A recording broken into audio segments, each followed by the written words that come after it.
High, আমি মৌমিতা। আমি বেহালা থেকে কিভাবে কাকুর কাছে গেলাম ওটাই আজকে বলবো।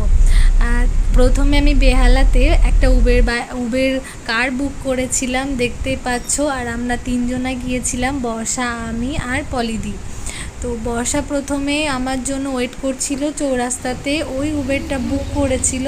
তো কাকুর গাছিতে গিয়ে আমাদের নামিয়ে দিল। উবেরটা অনেকটাই কম ছিল, মানে যদিও ভাড়াটা। আমরা তিনজনা মিলে গিয়েছিলাম, কিন্তু এতটা লাইন ছিল ওখানে। প্রথমে তো আমরা ওখানে নামি, তারপর আমরা হাঁটছি, দেখতেই পাচ্ছ তোমরা।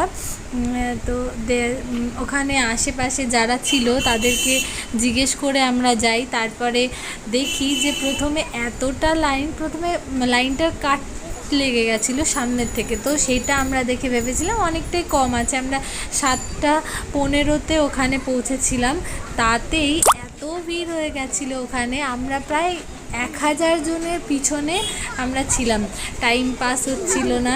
তো অনেকের সাথে অনেক কথা বলছিলাম, অনেকে অনেক দূর থেকে এসেছিল। কারোর সমস্যা আছে, সেটা মান্নাত করার জন্য এসেছিল। কারোর ফোন দেখে মান্নাত পূরণ হয়েছে, তাই সেখানে পুজো দিতে এসেছিল।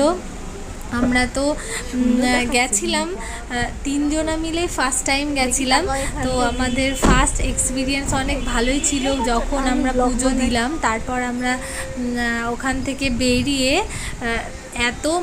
এত মানুষের, মানে ওখানে গিয়ে দেখলাম যে মান্নাত পূর্ণ হয়েছে। আর এত জাগ্রত মন্দিরটা, আমাদের তো ভীষণ ভালো লাগলো ওখানে গিয়ে। ইভেন আমরা ওই যে মালা পরাটা সেটাও দেখেছি, যে ডাকলে দিচ্ছে, কিন্তু ওটা ভিডিও করা অ্যালাউ ছিল না ভেতরে। তো তবু আমি চুপি চুপি ছবি তুলেছি। তারপর আমরা বেরিয়ে পড়লাম মেট্রোর জন্য। আমরা তিনজনা মেট্রোতে গেলাম। তো আমরা নেমেছিলাম, যেটা হচ্ছে আমরা মেট্রো থেকে স্প্ল্যানেটে নেমেছিলাম। স্প্ল্যানেট থেকে আমরা প্রিন্সেপ ঘাটে এসেছিলাম একটু ঘোরাঘুরি করার জন্য। আর তার মাঝে আমরা একটু টিফিন করে নিয়েছিলাম, কারণ আমরা ফাস্টিং ছিলাম তিনজনেই।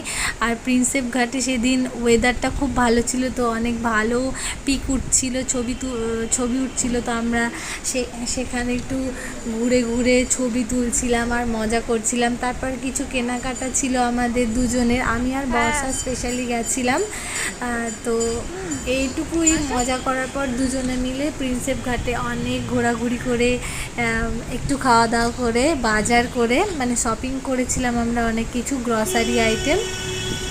আর ওখানে না ম্যানগ্রোভ অরণ্যের মতো মানে জোয়ারের জল এসেছিল, তখন প্রিন্সেপ ঘাটের নিচে যে গাছগুলো ছিল অনেক, মানে ডুবে গেছিলো। ওটা দেখে আমার মনে হচ্ছিলো যে ওটা সুন্দরবনের কোনো একটা জায়গা। তো প্রিন্সেপ ঘাটে আমি অনেকই গেছি, আর আবার যেতে, আর মানে বারবার যেতে অনেক ভালো লাগে। আর যেহেতু মানে প্রচুর রোদ হচ্ছিল, তো একটু প্রবলেম হচ্ছিল, কিন্তু ভালোই লেগেছে। তারপর আমরা জিলিপি আর লুচি খাই, যেহেতু অনেকটাই মানে খিদে পেয়েছিল আমাদের। তারপর আমি বাড়ি চলে আসি আর মাকে দিয়ে কিছু ফটোশ্যুট করে নিই। বাই, আজকে এইটুকুই। পরের দিন আবার আসবো অন্য কিছু একটা নিয়ে।